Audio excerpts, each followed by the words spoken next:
So this is going to be our first energy update on YouTube. And we have people joining the chat now. I am going to give people a minute or two just to get situated.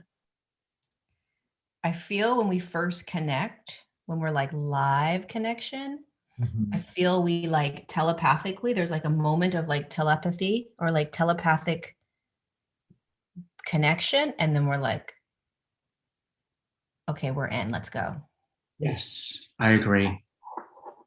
I just want to say to everyone, thank you in advance if you end up donating, but I'm not going to be watching that screen. So I just wanted to be clear because there's a lag on there. Hold on one second.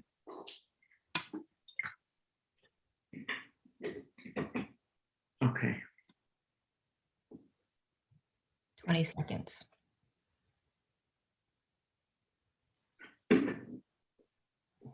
My light is acting up a little bit. 1 second.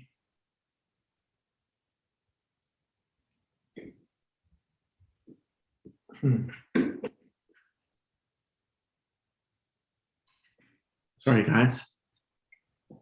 Give me 1 second. I'm sorry.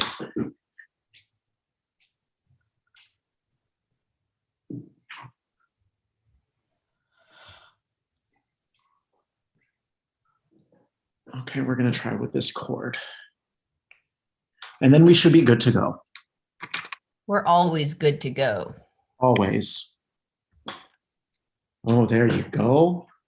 Boom. And then we're going to go. Boom. Okay. So Lorie, the main reason I wanted us to jump on tonight is because there's a certain energy in the air right now where the past, people from our past are cropping up in the field and popping up like an ad. I like to say like a Google ad in our mind, which can be very tempting or alluring for people to then bite that apple, so to speak, and to bite back into the past and reopen that can of worms or reopen that door. So would you like to expound on that? Yeah. So, I mean, the way I see it, and I'm just going to let the new information come through, but the way I see it right now, it's all energy for me, right? I see us starting to imagine a balloon is blowing up, right? And we're expanding and we're expanding. And as we continue to expand or come into alignment with Source, God, Spirit, new doors are opening, new avenues that we can step into, right? And as that's happening, it's almost like there are fragmented, like energetic lights that are sort of like flickering to the past, to a past experience, a past person, something, right? And as you start to get brighter and brighter and brighter, or starting to expand, starting to step into new aspects, new opportunities, this line starts to dissolve, but we are unconsciously aware that there was ever even an energetic cord to the past, right? So we're not even consciously aware that there was an energetic cord connecting us to our past relationship, a past job, a past whatever. And as it starts to dissolve, as it starts to literally leave our consciousness, we're feeling that. And so it's starting to pop up like, hey, are you sure you're ready to let this go? Are you sure you're ready to let this go? Are you sure you're ready to let this go? And so there's a solitude or confidence or an absoluteness that, yes, this is what I want. This is who I want to be. This is what I'm stepping into. Instead of, well, let me see, maybe I missed something back there in that relationship. Maybe there's something that can be given to me now, but we're in a different resonance. We're in a different frequency. Even if we want that past relationship from an emotional stance, we're in a different frequency, which is why the bubble is continuing to, we're expanding, we're in a different frequency. But the emotion are the little sprinkles. So we're attaching to these old emotions or emotions that are connecting us to that experience with that individual that will pull us back to it. Like, ooh, I remember it kind of felt good sometimes when I was with them or with her, right? And so these emotional sort of fragmented pieces are pulling us back. And it's really about standing in this new version, unapologetically saying no, no, no, no, no, no, no, no, no. This is what I want. This is what I want. This is what I want. That's how I'm seeing it right now. You know what I love about what you share, Lorie, is that you angle things very differently than me, but we do teach similarly. So the way I see it, and I woke up this morning and this was palpable. There was a very clear, and then I told you, I think the past is popping up today. It's sneaking up on us. And you're like, oh my God, yes. Like I've been feeling my past rearing its ugly head or its pretty head again. And the way that I see it is that anytime we're on the cusp of a major spiritual promotion in the physical, but first it has to be vibrational. Anytime we're on the cusp of a massive promotion in the physical, our frequency is so high, or this frequency that's impending, or this event, or this new person that's impending, it gives rise to these older energies. And because the ego only knows what it knows, it likes to play in the sandbox of familiarity. The ego will go ahead and grab anything it can reference from the past because the ego is afraid of what's new. Mm-hmm. And so the ego is now in fight or flight response, not realizing that what's coming in is actually positive. It's coming from spirit. It's coming from all the work that you've done on yourself. And so the ego's kind of resorting to what it knows. And it will go ahead and grab anything it can that feels comforting to it. It's similar to the vision I'm getting now is sometimes we go back and I have cookies every night, but it's like, and I don't judge myself because I love them. I love the experience, but it's also, but can that be habitual? Can it be something that's become a habit? And then why are you reaching for it? Because it's what you know. You already know it's going to provide you with that sense of comfort. But could it be that there's another energy working on upgrading you and choosing something different or breaking out of that pattern? So in other words, just to kind of sum up what I just said, there's leftovers in your energy field that correspond to the past. The ego knows them. It knows how to navigate them. The ego likes dysfunction too. It's very comfortable in dysfunction, in familiarity. And then there's this new energy that holds such a higher resonance of vibration that's swooping in, and then it gives rise to all of this debris. And our job is to then, it's a choice point. Am I going to select my past and hope it's going to be different? Because here's the other thing, and I want you to touch on this. When our frequency raises, we might be in a really good place, right? So we're like, I want to go back to the past and bring people along for the ride. Right. Of course we want to do that, right? Like we can make this work. I'm good. I'm so good in my frequency. I can do this now. I can do this relationship now, right? Because I'm in a solid aligned frequency. I'm in a high vibe frequency, whatever that is. And the piece that's really important that you touched on that I think is really important for people to be aware of when they start feeling the past come up, the individual, the text messaging, the pictures, the whatever it is, right? Or even it's just you thinking about, maybe I'll reach back out. I'm feeling really good, right? I'm strong, I'm solid. I'm going to start to reach back out. My question or suggestion is, what is because if it's in the past, for the most part, there's a reason it's not in your now. Ooh. Right? There's a reason it's not in our now. All right, go ahead and preach. Go ahead and preach. There's a reason why it's in your past, people. We have to trust. We have to trust that. So if you know that there's a reason it's there, there's a reason it's not here. If you start with that notion, there's a reason for it, which seems very basic, but we don't even think about that. The second thing you want to think about is, what is it that's pulling me back? What is it? What is the core? What is that anchor or that rope that's pulling me back? The more conscious you can get with that, why am I wanting to go back and see my ex? Why am I wanting to reconnect? Why am I wanting to text? A lot of times the reason we reconnect, at least for myself, is a sense of like there's a loneliness in my life sometimes, right? And so it's like when you're reconnecting with an ex, you have this bond or this love that is, it's already planted, it's firm, it's there, and so it's comfortable, and you know that regardless of what has happened in the past, there's a familiarity and a comfort to that. What's underneath that? Right?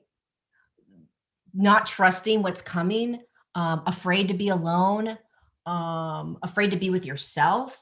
I don't know, whatever it is, that's what you want to tap into. That's what you want to hold and embrace, because that is actually the why of you going back. You have to get very conscious of that why, because when you do that, you won't do it. You won't go back. Mm-hmm. And I like that you said what's pulling you back, because what I was hearing is what's pulling you back to the past, but also pulling you back quite literally from your future. Exactly. Literally pulling you back from your future. And I always like to use this example. It's like, who was Brad Pitt when he knew he was going to be Brad Pitt? He already signed on a massive movie, but other people around him didn't know he was going to become Brad Pitt. So we have to also remember that we're all interconnected via this web of subconsciousness. We're all connected via this web of consciousness. So based on that alone, you're always firing off these different signals.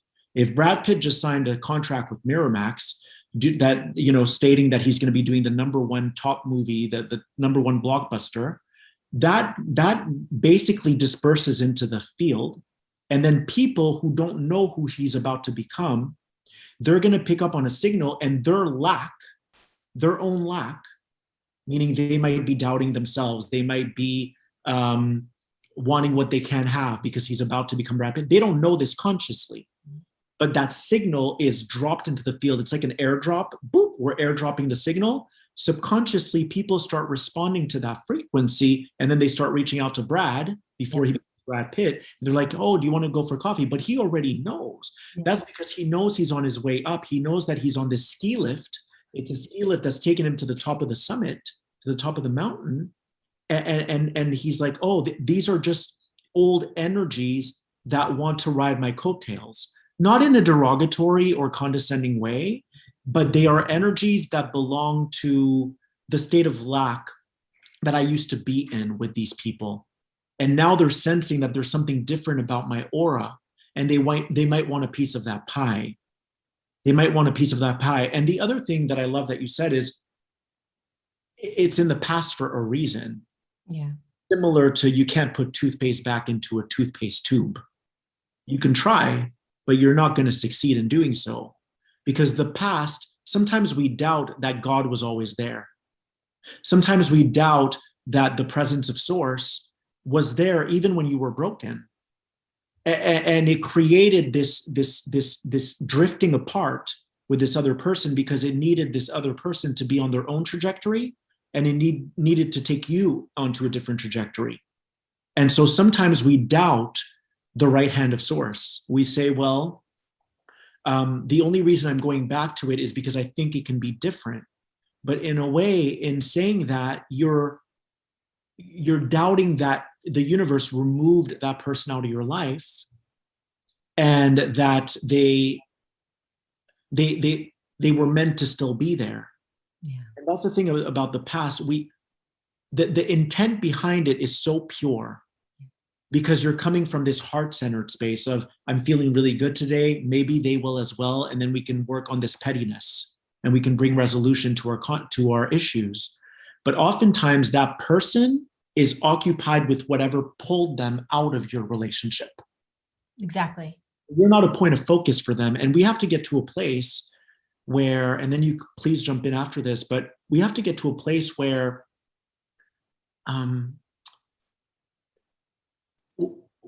we fully trust I lost my train of thought. I'm trying to get it back.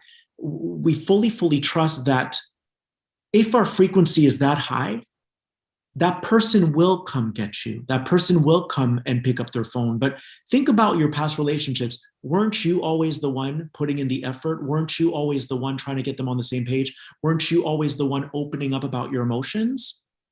So if that's the pattern that you were running that was deeply seated in you, then you're still chasing the person who's unavailable. Yeah. 1,000%. 1,000%. And the other thing is the flip coin of that, which is you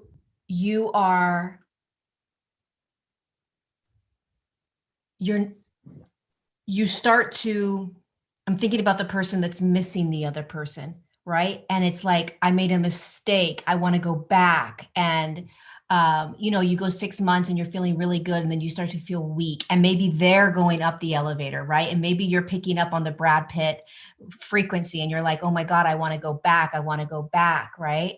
And what you're not realizing, if you're in this experience right now, if you're like, oh my God, yes, that's me. Because we've all been there where we're like, oh, wait, don't go without me. Don't go without me. Don't go without me, right? We want to, well, not, maybe you haven't, but I have for sure, where it's like you feel like you're going to miss out, or you don't want to you don't want to do life without them, right? You're just like, no, I made a mistake. I'm going back. Here's what we have to remember, and this is what they're showing me right now, is the light has always been shining on you. So you've always been the star. You've always been the star of your show. You're still the star of your show, right? And what happens when you're in these mixed up, codependent, weird relationships is that you hand the stage over to the other person, and you hand them the mic, and you hand them the lights, right? And so then when you separate out, you think you're standing there naked, right? And you're like, and it's like, no, the lights have always been on you. You have always had the microphone. Go and create your play. Go forward with what you have created by leaving whatever you left, instead of going back and saying, oh my God, I need to grab my costume that you have. I need to grab my microphone and my lights.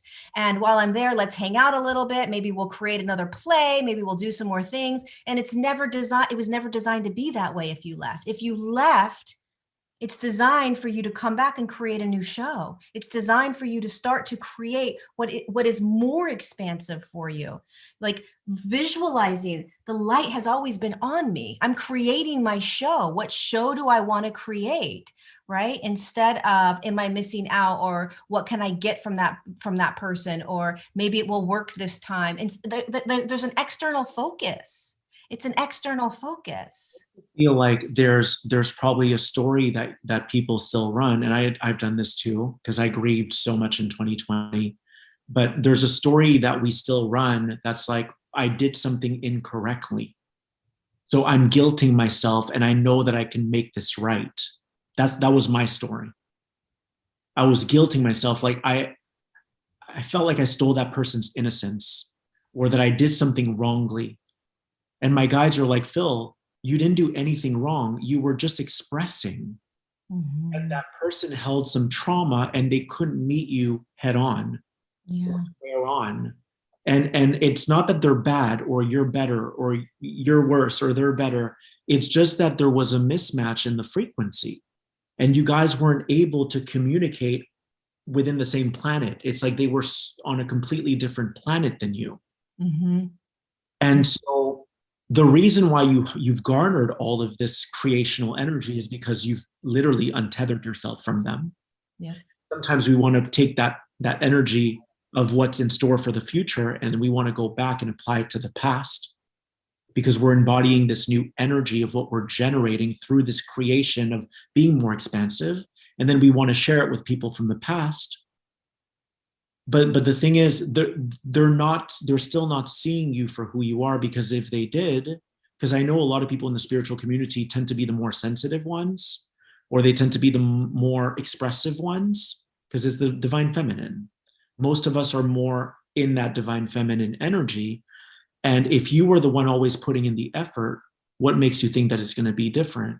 If that person wants you and you hold enough high enough frequency, they'll contact you and say, hey, I get what you were trying to share before. And I get that I was shut off emotionally and disconnected. It's like you can't debate with someone, or you can't contest when someone says to you, Lorie, I really believe that the universe is so powerful that I don't have to be on a dating app to find the love of my life. Would you be able to debate that? No. Like if you said to me, Phil, I really believe in the forces of the universe, that they're always conspiring to bring to me what is meant for me without effort. So I don't need to be on a dating app. Again, there's nothing wrong with the dating app. I'm on them. Okay, so I just want to be very clear. But if you said that to me, how could I ever debate with you? To think that the universe will not provide for you what you desire in your heart is a lack-based mentality. To think that you even have to go back in the past rather than continuing to uphold this higher resonance is a lack-based frequency. You're separating off from all the goodness, from all the deliciousness, from all this creativeness, hoping that something's going to be different. And it wasn't in the past, so why would it be different now? That's what we're learning. That's what we're learning. We're learning how to stand here right now with all these fragmented aspects of ourselves in the past, pulling them all together, standing here and say, okay, I'm a creator. I'm going to choose from this now moment state. I'm going to choose from this state of awareness. I'm not going to, why am I going to go back? So I had somebody reach out to me, the closest person in my life reach out, that I basically told this person, I can't see you physically anymore. Meaning, like, if you come to this state, I'm not going to be able to physically come in contact with you. This is the closest person in my life. But I knew, based on the frequency that I was holding, that if I were to go and see this individual, it would energetically move me into a frequency. I have free will. I understand all that. I have choice. But if I chose to go back, it would pull me into a timeline and a frequency that when I stepped back out of it, I would be doing work, so to speak, energetic work, to pull myself back onto that stage that I was just on. Right. And so it wasn't about this individual, that they are a bad person or that they're negative or in a lower frequency. That is not what this is about. This is about my sovereignty and understanding my frequency and what I'm resonating at. And that if I were to engage physically with this person that I love with all of my heart, I love this person, knowing that when I say to him, I'm not going to be able to physically see you, it will break his heart. And I may never talk to him again.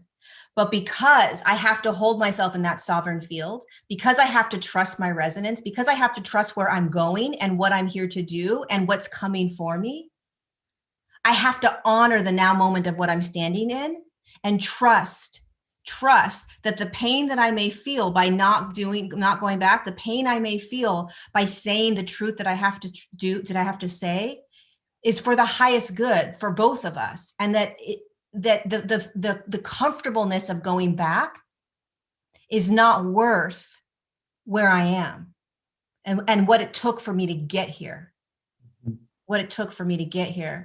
And so it's about understanding your resonance. It's not about blaming the other person, right?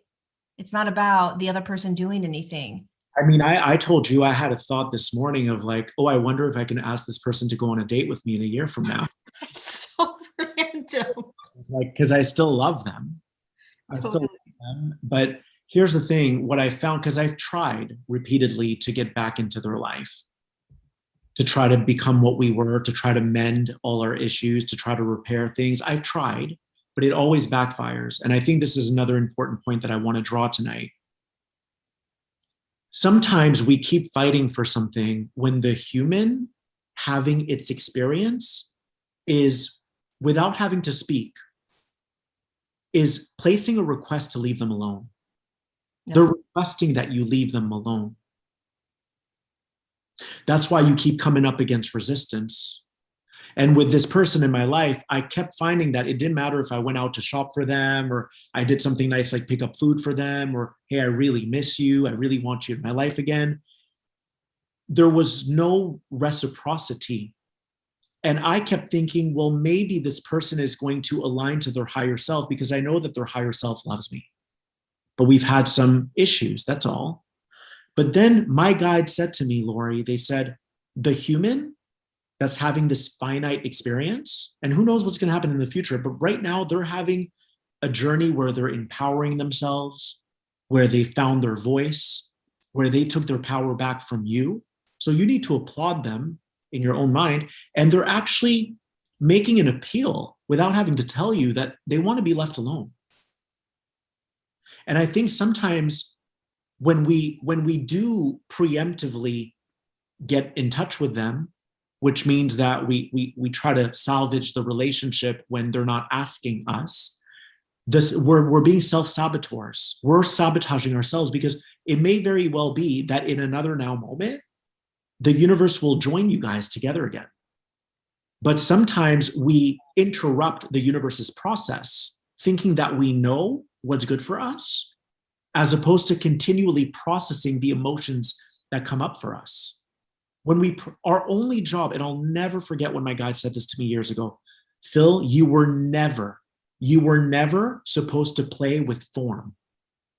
You were only supposed to focus on your emotions, which are energies, emotion. That's your emotion. That's your only job here.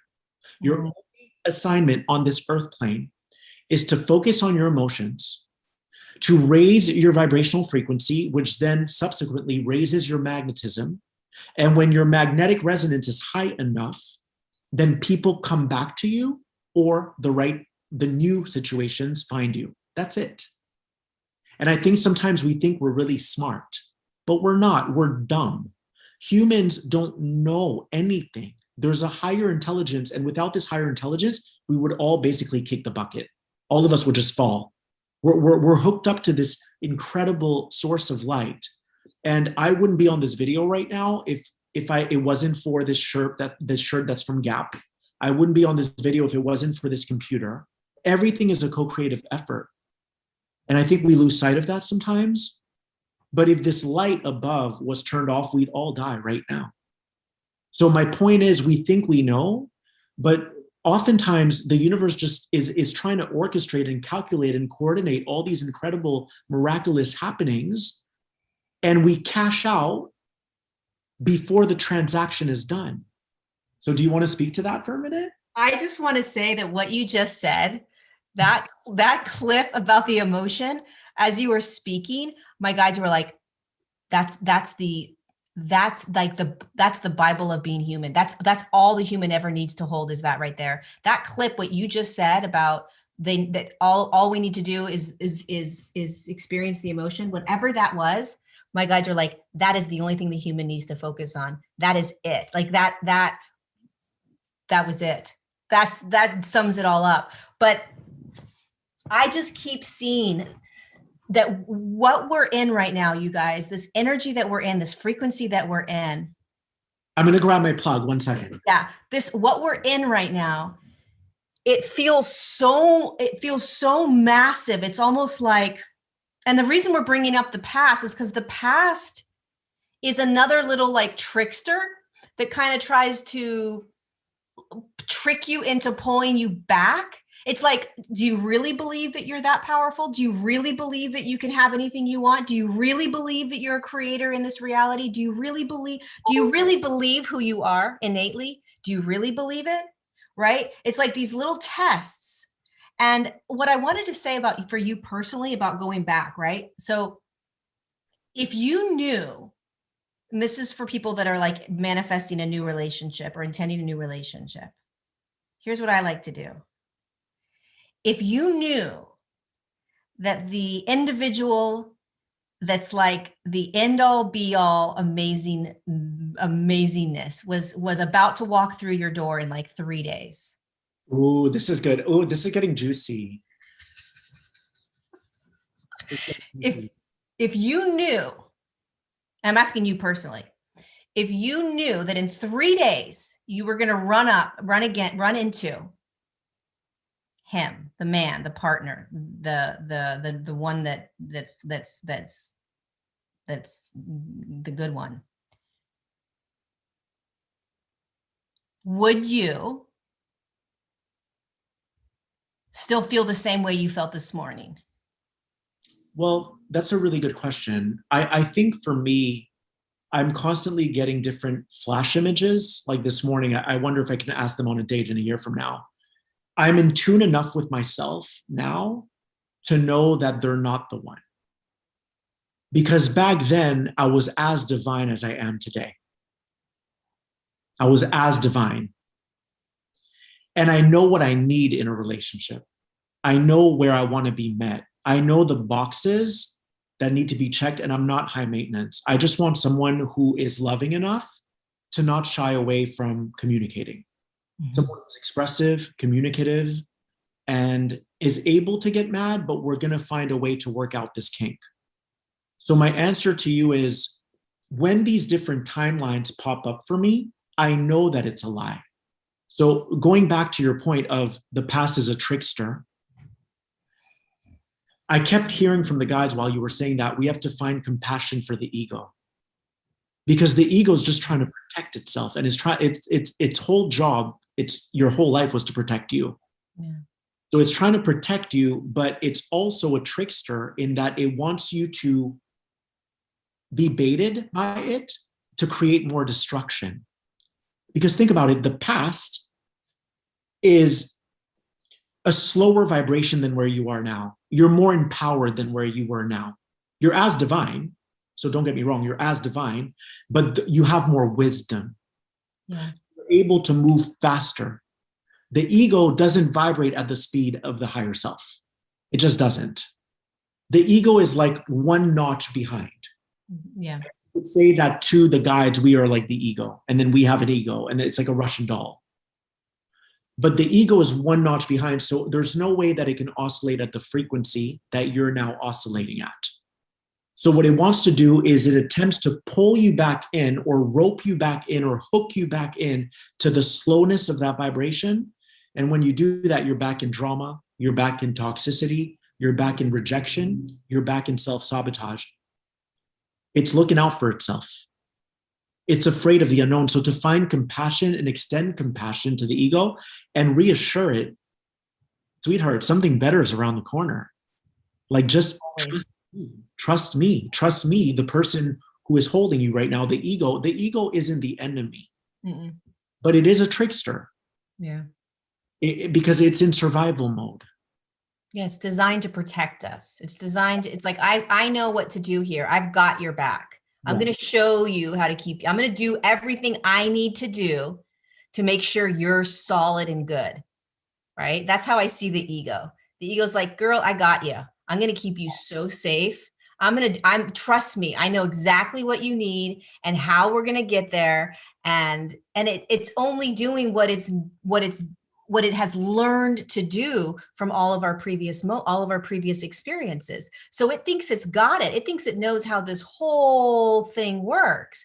But here's the interesting thing about the ego. The ego cannot, and it has never been designed to guide us in higher frequencies. It doesn't know how. It has no idea how to. That's why when we start moving into these higher frequencies, the ego's like, oh, no. That's not my territory. What do you think you're doing? The territory is down here in these lower frequencies where I can tell you how to be safe, right? And there's all these rules and regulations and restrictions and limiting beliefs and whatever, right? It's the higher self that takes over. And so here's the problem that we have. How do we switch the role, right? How do we start switching from, because when you're in higher states of consciousness, the ego, if you listen to it, it's going to pull you back. If you listen to higher self, it's going to continue to pull you in towards up evolution, right? So the trick that the human has is, what is my higher self? How do I listen to my higher self? How do I know that's not my higher self, or that is? How do I know how do I balance this or juggle this? The two. Yeah. Yes. How can you differentiate? Because the higher self is going to say, girl, don't go back. The ego's going to say, you might want to check it out again. It could be good. You never know. What if it's better? It's safe over there. You know what's going to happen. Higher self is like, girl, there's some badass thing coming for you. Trust me. But we're not used to listening to the higher self and trusting the higher self because we haven't done it. So we're like, how does this work? And you and I are like, oh, no. You guys need to do this. Trust us. This is how it works. This is how we live our lives. And the human's like, oh, can I trust? I have a really good $1 million question that I use for myself, and people can start applying it for themselves. I say, because the higher self is abundant and the higher self wants to bear all of these delicious gifts upon you. It doesn't have limitations. So my thing is, and this is how I can distinguish between the ego and higher self. If I could do anything today, what would I do? Without any obligation, what would I do? So today I wake up, my ego wanted to go to the gym. I was able to detect that was my ego. My higher self was like, Phil, what would you do if you could do anything for yourself today? And I was like, I would jump in the shower and go for a delicious lunch in Venice Beach with my friend. Because the higher self isn't a slave to any pattern. The higher self isn't a slave to the ego. So right away, it was like, that's higher self. So in relationship with relationships, the question is, if I could have anything in the world right now, what kind of partner would I align myself to? A partner that's communicative, a partner where there's ease, a partner where I don't have to have this back and forth ping pong game about should I call them or not, a partner who's so clear in their beingness that there's no psychic warfare on trying to figure out how I'm going to win them over again. That's all an ego game. If I could have anything I wanted, I would have a partner who calls me right now, tells me they love me, tell me I didn't mess up, tell me they're here for me forever and they mean it. That's abundance. And I think we know that deep down. We know that the universe ejected us like a cassette player out of this old situation, not because the person was bad, because again, time is an illusion. Yeah. It's not about time. It's about a mismatch in frequency. And that wasn't complementing your energy. That situation wasn't conducive to you expanding to the degree that you're meant to expand. And the worthiness, your worth, what are you worth? We're not here on this planet.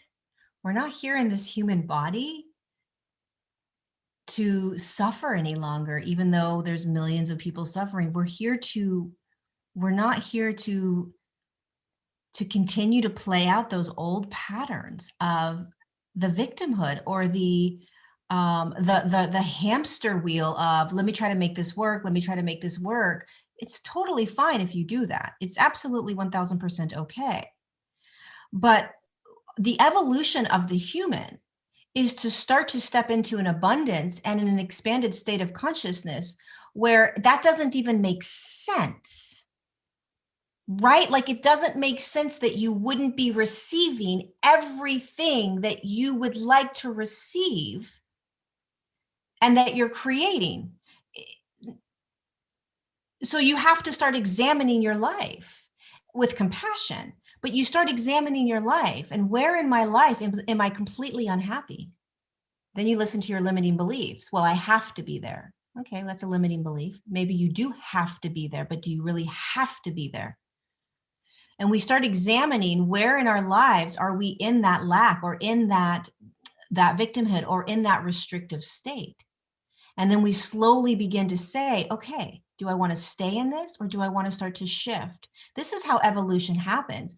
There's no magic pill that sprinkles over us. You and I didn't get to the space that we're in our lives by magically pushing our feet together like Dorothy and saying, I'm going to create a great life, right? We literally step by step looked at every aspect of our life all the time. And is this a reflection of who I am? Is this a reflection of how I want to be? Is this person in my life giving me something that is for my highest good, etc., etc. Right? And so this is really what, and the month of April, going back to our energy update, the month of April is such a beautiful month of remembering that we're abundant. That even if you're in a job you hate or in a relationship that you hate right now, you start to embody abundance. You start to embody choice. Think about that for a minute. What does it feel like to embody choice? Like, I'm going to feel what that feels like. I actually have a choice. Now, your beliefs are going to tell you don't have a choice. But in order to start making a choice, you have to feel what that feels like. Oh, wait, maybe I actually do have a choice. And then your limiting beliefs are going to say, I don't have a choice. And then you're going to say, wait, but what if I do have a choice? They're going to have this back and forth battle. This is what happens with the human until they finally start to embrace and embody, wait, if I have a choice, then it's all my fault. It's all my fault. Like, there's no fault to it, but I have to take responsibility. Sorry, go ahead. Go ahead. What I'm also hearing is we have to get the energy of the unknown. So the guys are saying we have to get the energy of the unknown, which is your future, is the unpredictability, the future, the energy of the future to outmeasure the energy of your past. Yeah, that's genius. Like almost like a weight, like one of those things. One of those seesaws. Yeah. The energy of the future to outmeasure the energy of the past. And if you still have the past pulling your strings, think of the past as a system. It's not unlike the government. It's not unlike all these. It's a system of the beliefs that you once held. And you energize those beliefs so much that they solidified.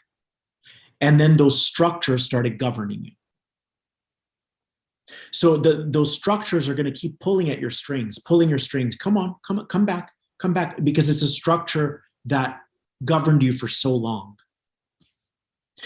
So if you can start to get excited about the unknown, about the future, and then you can feel it in your bones, meaning even if it were that person from the past who circles back around, they're going to be part of the unknown, meaning I don't recognize you. You're this new person. Holy shit, you're unknown to me. Like, you're the same person. You have the same body. You have the same face. You have the same eyes. You have the same lips.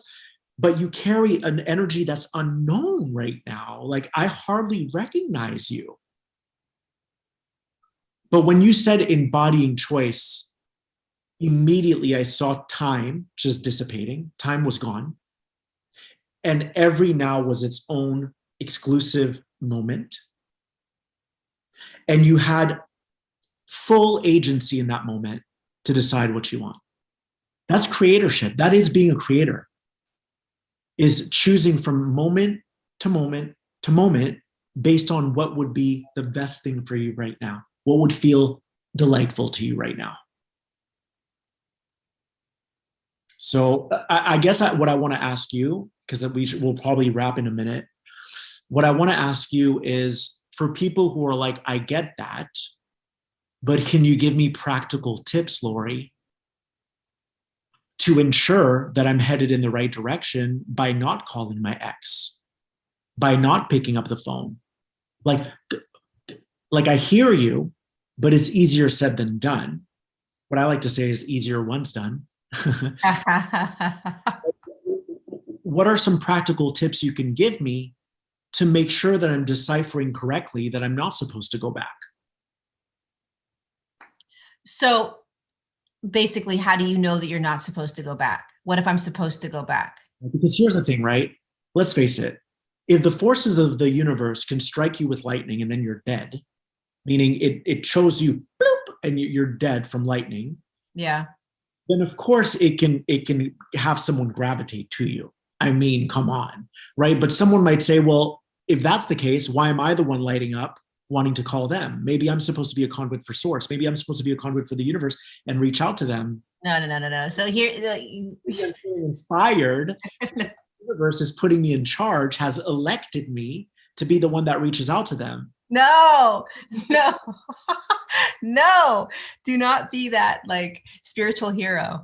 I'm going to go save them now because they need me. That's why that's a false, that you're not being honest with yourself. There's a deeper wounding that you're not addressing. Meaning if I'm all of a sudden like, well, they're reaching out and I know that I can pull us through this and I'm better, I'm in a better state and I'm gonna go and help us do this.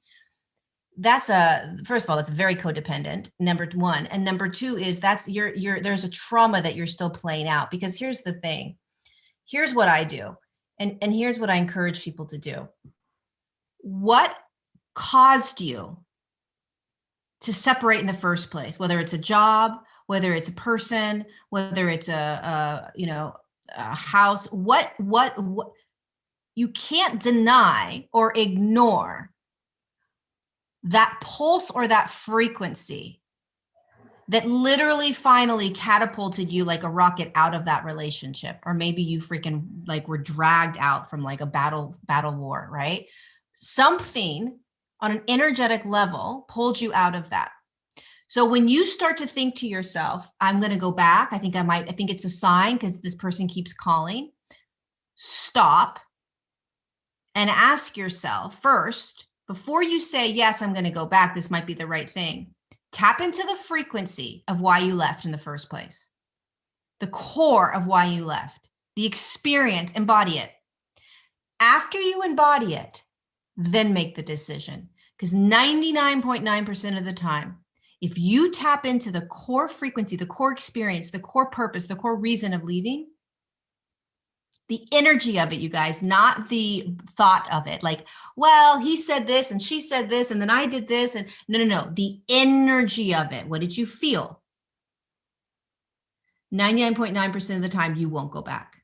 Yes. We go back for reasons that we are unconscious of. And that's why we go back. We convince ourselves because we want to go back, because it feels good, it's comfortable, it's love. Who doesn't want love? It's love, even if it's not the love that's 1,000, even if it's not all my love that I want, right? All the lists, it's still love. It's still somebody that loves me. I'm comfortable with them. We can watch TV all day. We have so much fun. We laugh. What's the core energy of why you left?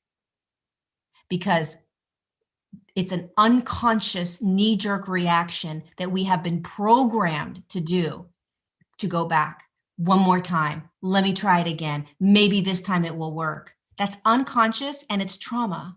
It's trauma because you don't believe in yourself, because you don't believe that you're on a new stage with a new light and a new microphone and a new costume and you're ready to keep going. Keep going. Don't go back. It's taking you places. The universe is friends. The other thing I want to share is, because for me, right, my pattern used to be, please give me a chance to explain. Like, I just want to get on the same page with you. I want to make this right. And they didn't want to hear it. It would fall on deaf ears. They would tune me out. And every time I would attempt to do it again, I was hurting myself because they told me, I don't want to have this talk. Mm-hmm. So if you're someone who's never apologized and you've never gone back to openly express, then you might be qualified to do that because you've never experienced that before. But if you're someone like me who's done it recurringly, where I will reach back out, like recently I was out with someone and things got lost in translation over text. That's why I don't like to text. And they took it really badly. And I was like, hey, that totally came out wrong. Can we please get on a FaceTime? I want to explain myself so that you can know where I'm coming from. Because one thing I've learned about me is people never fight with me in person because they see how gentle I am. But it's over text, things can get lost in translation. And I can account for that. I'm like, hey, that came out really wrong. Can we please FaceTime? And they didn't even give me an entrance. Nothing, no entry point. Like they wouldn't let me in. That's been my pattern, is someone doesn't let me in and I'm trying to climb the wall of China to make things right. So you can usually identify your patterns when someone shuts you down and you keep trying, or when you think about going back to the past and you're like, but I'm just going to be efforting. Yep. I like what you said around believing. We have to believe in the unimaginable. We have to believe in an effortless life. We have to get to that place where we're like, I believe in a life that is so simple and so clear and so easy peasy that I never have to lift a finger. And the more that you entrain yourself to that reality, to that octave of reality, the more likely you are to materialize it. I think that's what it comes down to. It's like, what experience, and we talked about this earlier, what experience do you want to have? No right, no wrong, no good, no bad. What experience do you want? You want to go for sushi? Do you want it to be a nice restaurant? Do you want ambiance? What kind of vibe do you want? That's not to be judged. That's not to be condemned. What experience do you want? There's nothing wrong with wanting the experience of a lover who's affectionate, of a lover who does have skills when it comes to communication, of a lover who does have your back. That's just an experience that you're carving out for yourself. It's like an IMAX movie. What kind of movie do you want to watch? Do you want the 3D experience or not? And I think it plays so much shame on everything that it's like, oh, but I'll settle for this. But it's not really the experience that you're wanting to have. And we know what kind of experience we want. That's why it's not always about the person. This is really, it's not always about the person. Love isn't always enough. It's about the frequency, the experience, the frequency that experience holds. It's not just love. It can be communication. It can be where they're at in life. Do they want children? Do they want this? There's so many different factors that tie into this.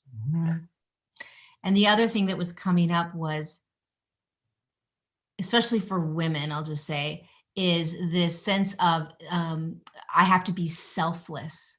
It's selfish of me to desire these things. It's selfish of me to put myself first. It's selfish of me to step out of a job and really give myself the career and job that I want, right? Because there's these programs that we have been ingrained in that state that we do this for our family, right? We do this for our partner. We do this for so many other people. We don't do it for ourselves. Mm-hmm. And in order to really create from an aligned state or from the spirit state, you have to let go of any programming around selfishness. It's selfish of me to want this, especially if you're a mother. It's selfish of me to leave this relationship. It's selfish of me to whatever, ... And creatorship is literally throwing that whole entire word out the freaking, like out of your freaking everything. Like selfishness is, yeah, like it shouldn't pay attention to whether that is really dictating the choices you're making, right? If selfish being, oh, that's selfish, I shouldn't be that way. That's pay attention to every single, be the observer of everything that's coming in as you're choosing over and over and over and over again, as you're looking at your life right now. You guys, you have to become like the scientist, right? Like I am literally like, I've got a microscope on my life and I'm getting so conscious of every single thing that I am choosing and allowing and being and saying and thinking. That's the only way you become a creator. It's the only way. Think about the light, these higher dimensional beings, the light. It's clear. It has clarity. That's what's coming to me now. You don't see dark fog in there. The highest light is pure white light. It is utter clarity. Think about that. And you know what you're looking at. I'm getting something so good. Ooh, so good. The guys are saying that you will always evoke out of someone else the version that you're putting out. You will always evoke out of somebody else the version that you're putting out. So you're always, so to make it more basic. Yes, please. You get what you put out. So in other words, if I'm confused, I'm going to draw forth a version of Lorie that helps fix my confusion, which is still dysfunctional. Right.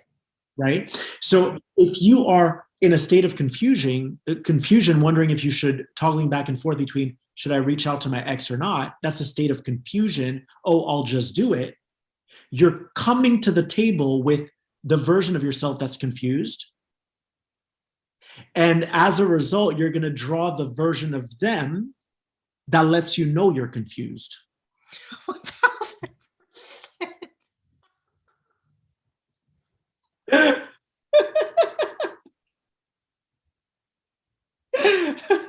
Oh, so good. Oh my God. Like, and we all do this, right? Like Always. All of us can be held accountable for this, where we might say to someone, you won't believe what happened today.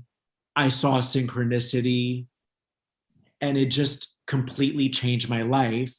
That person, you're just drawing forth a version of the person that's going to say, great, what else you got? Or someone who's like, no, holding a space for you. But typically when you're angry, you're going to attract anger. Typically when you're frustrated, you're going to see a different reality play out because you're holding that charge. So if you're clear, if you're the light, let's just talk about the light being, because, you know, if you're clear and you're in an aligned state. Superstar. She would smell her armpits. Oh my God. Okay, but keep going.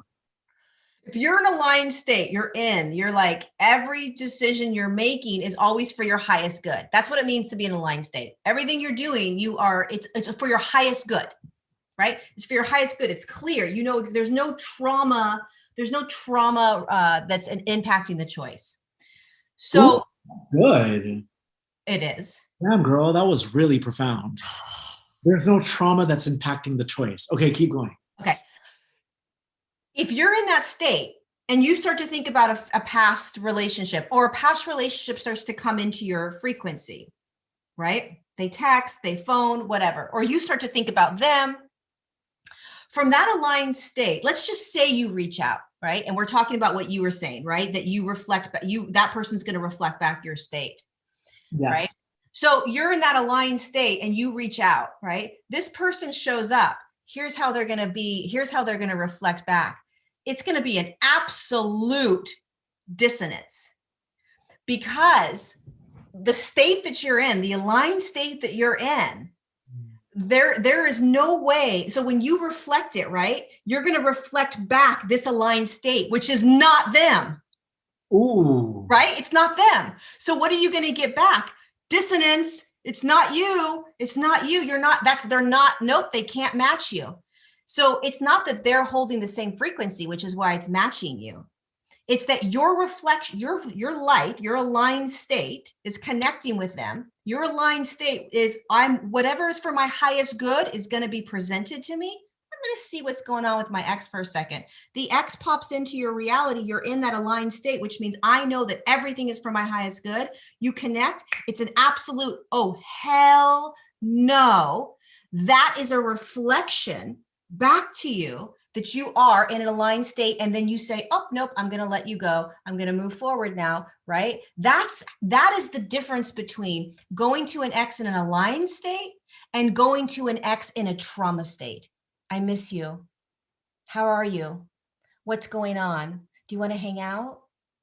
That's a trauma-based response of like loneliness or you're yeah. Yes. Right. Yeah. On thin ice. Like I really hope, fingers crossed, they respond well to this. Yeah. But in doing, your energy isn't in your body. Your energy is another system. Yep. That's going to govern you and let you know, nope. And you're going to literally bring that individual back in that restrictive, tight, trauma-based sort of feeling of like, I'm not good enough. I don't deserve that I can have anything I want. I'm not in that aligned. Everything is for my highest good. And I'm going to pull in exactly what I want. And then here comes the ex, and maybe the ex plays with that, right? Because of course, that's the frequency that you were holding with the ex. Yes. You're going back to that frequency that you were holding with the ex. You squeeze right back into that frequency, and then off you go on the roller coaster ride with them. Yeah. I just want people to know before we close that you blended your colors with your ex and that distorted you, but your desires at the core of who you are, those desires were not distorted. No. That was your aligned state. Like wanting someone to hug you, there's nothing wrong with it. What happens is the ex blends their colors of like, you're so needy, and you believe that. And then you ruin your own color.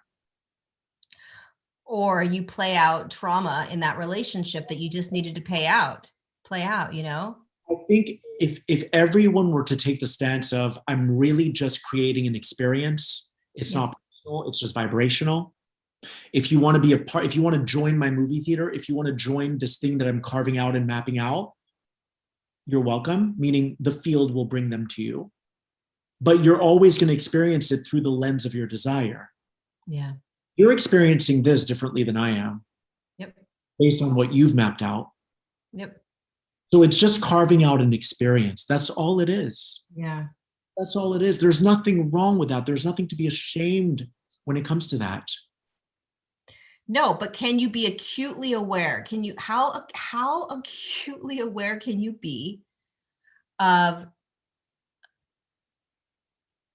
every action that you're choosing? How acutely aware can you be of every emotion you're feeling? How acutely aware can you be of what's pulling me back? What's pulling me forward? Like I know I keep saying this, but it needs to be drilled into our heads that we are the only way we create, the only way we go back or we don't go back into a relationship is to understand what's underneath that choice. What is the engine behind that choice? What's driving that choice? What is driving every choice we make? And drives the choice. For most people is, I'm afraid I'm going to be alone the rest of my life, so I'm going to reach out to my ex. I'm afraid that things aren't on schedule. I'm feeling guilty. It's all lack based. And you know me, the reason why I appreciate our friendship is because when it comes to communication, I don't mess around. I feel like I'm standing outside of a circle and we're going to talk about this thing that's in the circle, but we're not going to take it personally. Legit, being friends with Feel Good is like, dude, I've never experienced anything like it. I mean, I love it so much because you have to be so authentic and raw and vulnerable and real with Phil. Otherwise, it's just because you show up and you're like, this is how I'm feeling right now. And if you take things personally, which a lot of people that are in a lot of trauma, they take things personally. So when you say ... to me, right? I don't take anything personally. I don't respond or react to it. It's like, oh, there's Phil. Phil's saying Phil stuff. This is Phil doing Phil. And I know it's not about me. But if you're in a relationship with somebody, you, Phil, and they're still wrapped in a lot of trauma, then they take things personally. And when they take things personally, because you come back in a very straightforward, like this is how it is. The trauma child, the inner child in there they can't handle it. I'm like an arrow, and I've never met someone who's like an arrow like you. I mean, just last week, I'm like, hey, what if people don't like us together? We're not going to work together anymore. How do you feel about that? Right? Someone who's really insecure would be like, oh my God, are you targeting me right now?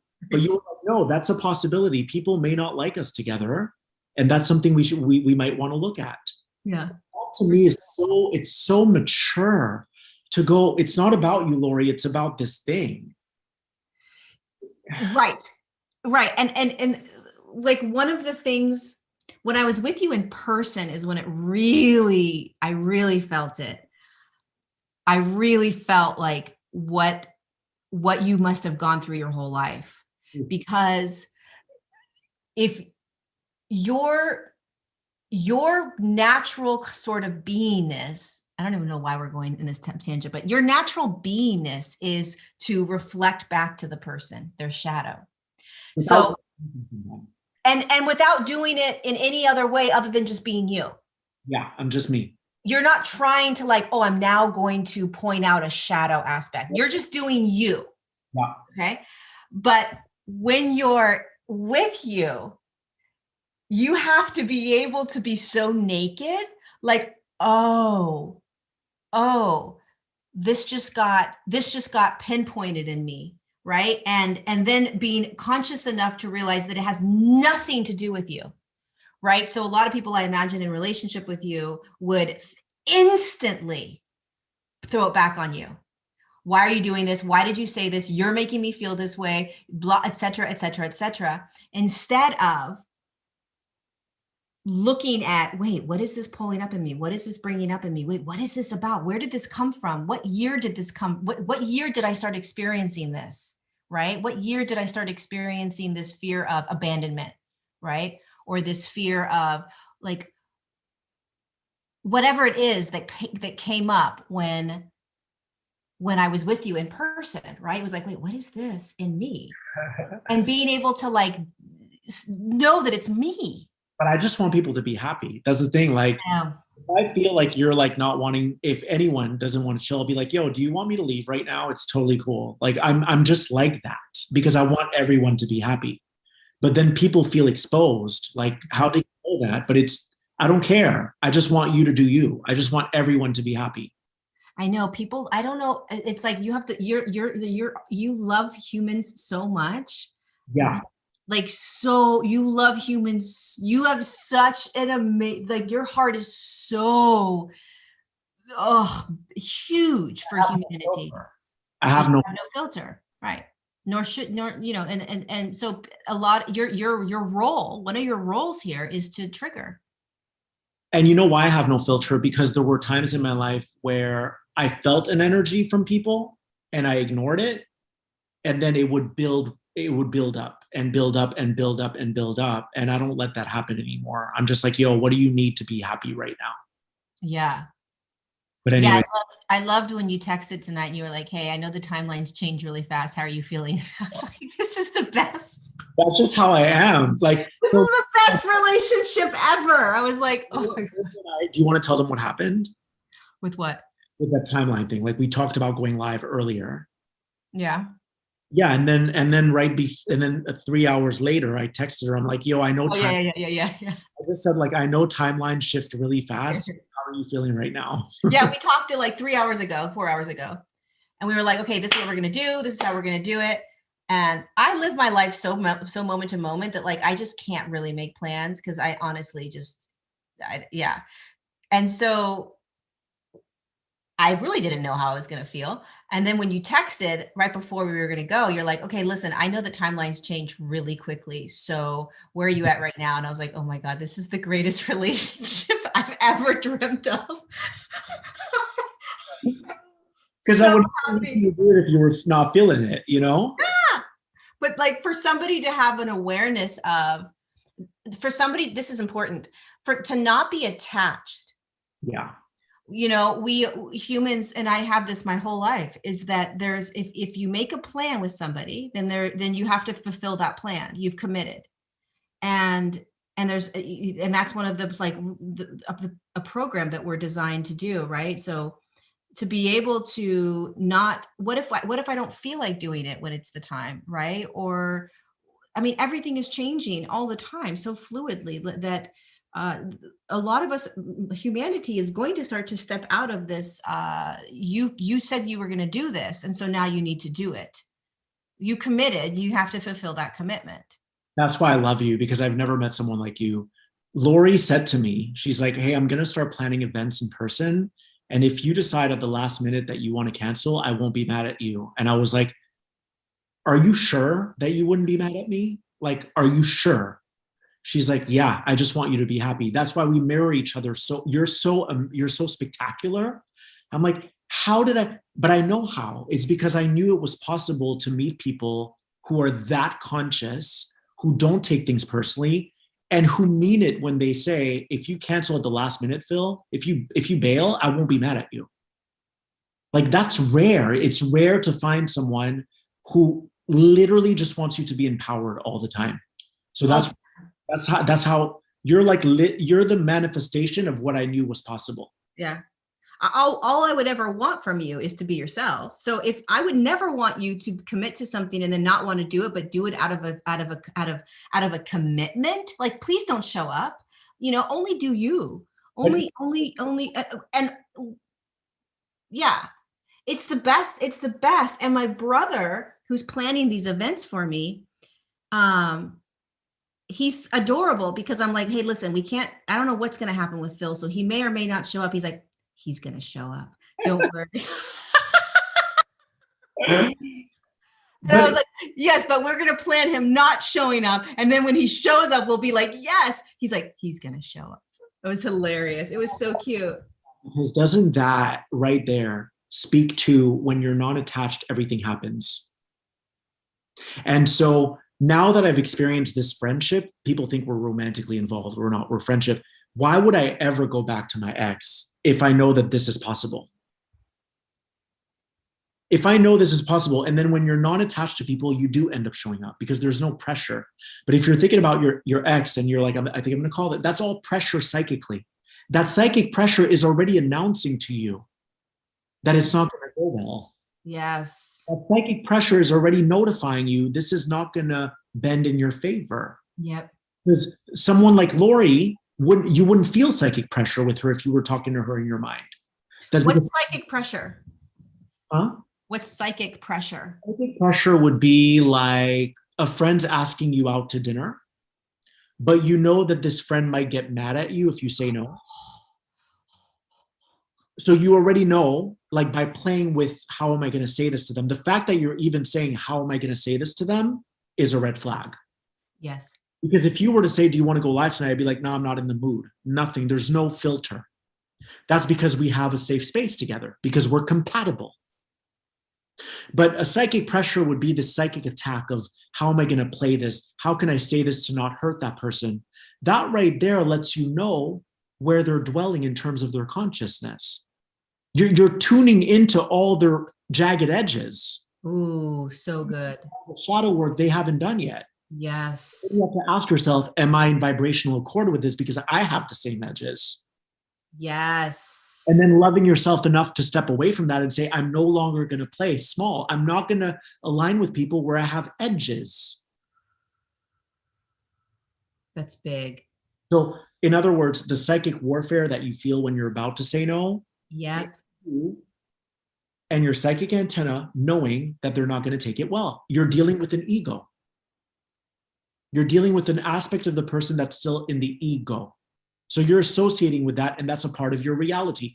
You're responsible for everything that you create and co-create. That relationship is reflective of a psychic warfare you didn't need to have. Mm-hmm. You didn't need to have that ping pong match in your mind, trying to strategize, how am I going to say no to them? That's the level of love that's calling us now. The level of self-love, of sheer clarity.